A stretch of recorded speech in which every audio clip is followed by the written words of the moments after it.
And welcome to episode 2 on how to make a building system in Unity. In this episode we will be looking at how to create a preview ghost so we can see where our building is going to be placed, and also we'll take a look at grid snapping. So let's get right into the tutorial.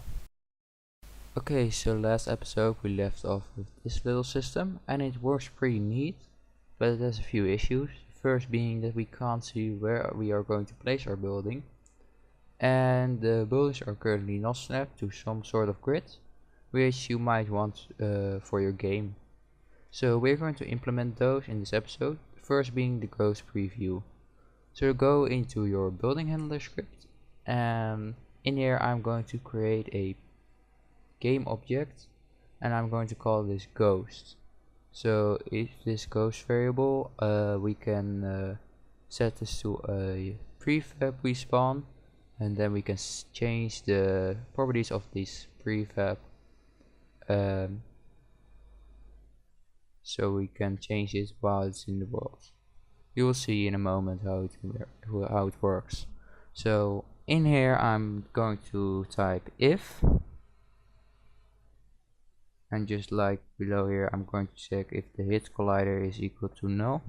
But to do that we do need the stuff in the that casts array.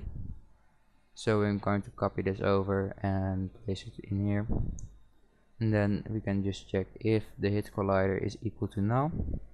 So if the raycast has succeeded, well, in that case we want to check if the ghost is actually equal to null, otherwise we would spawn a new ghost every single frame. So if the ghost has not been instantiated yet, well, in that case we want to instantiate it. So to do that I'm just going to copy over these two lines down here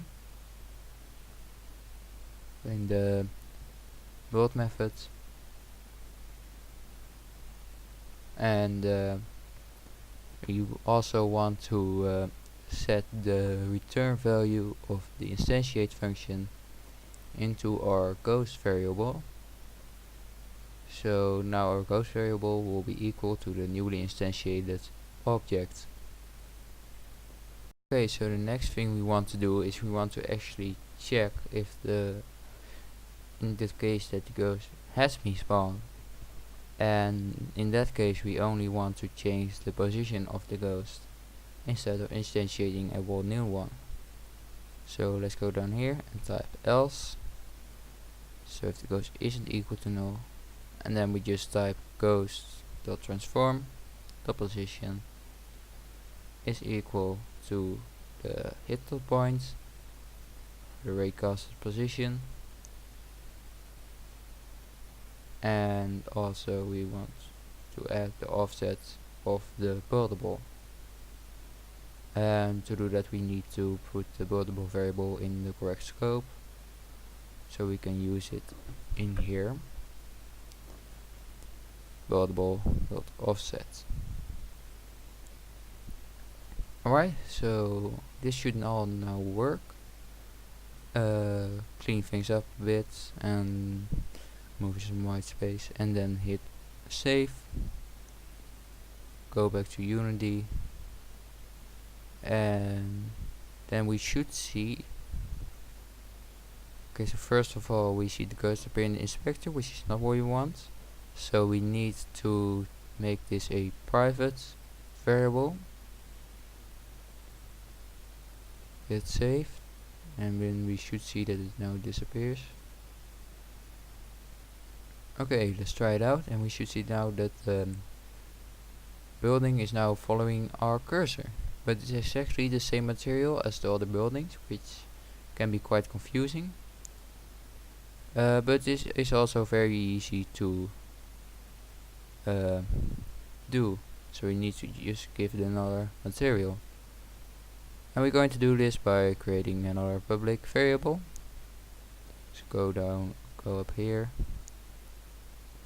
and hit public material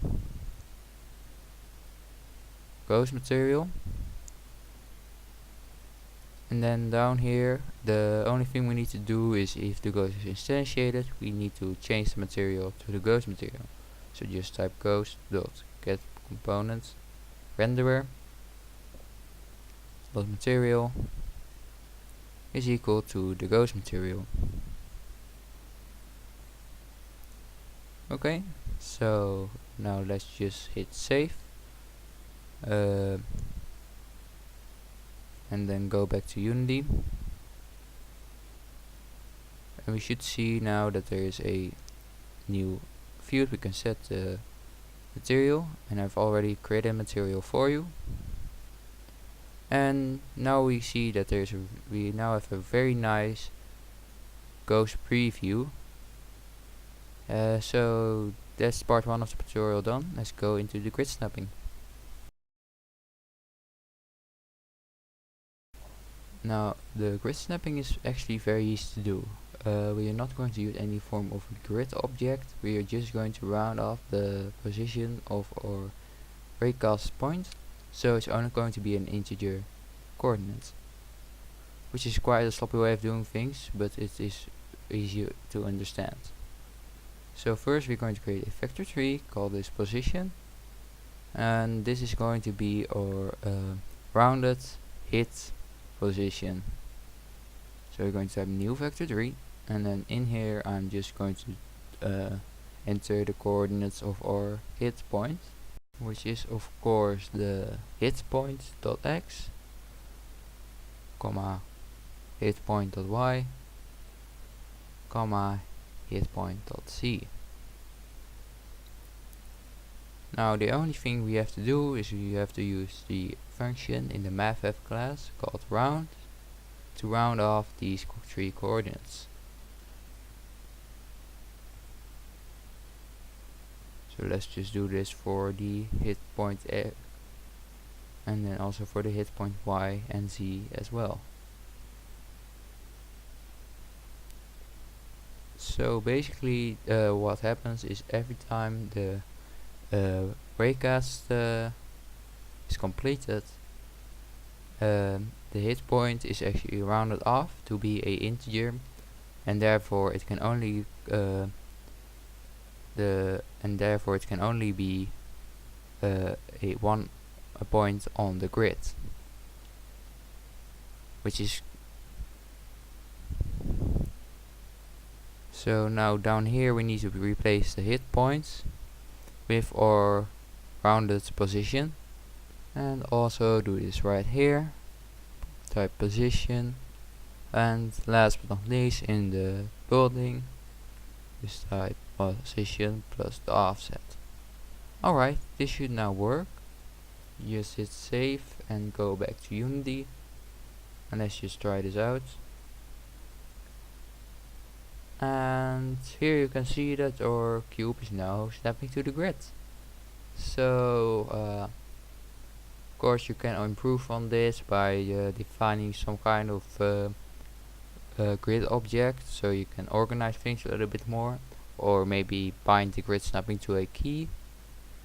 Just do whatever you like, but this is basically the way how to do that.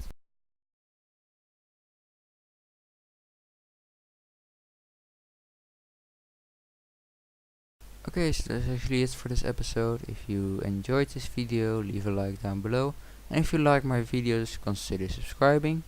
But thanks for watching guys, this is me, CodersTools, and I will see you next time.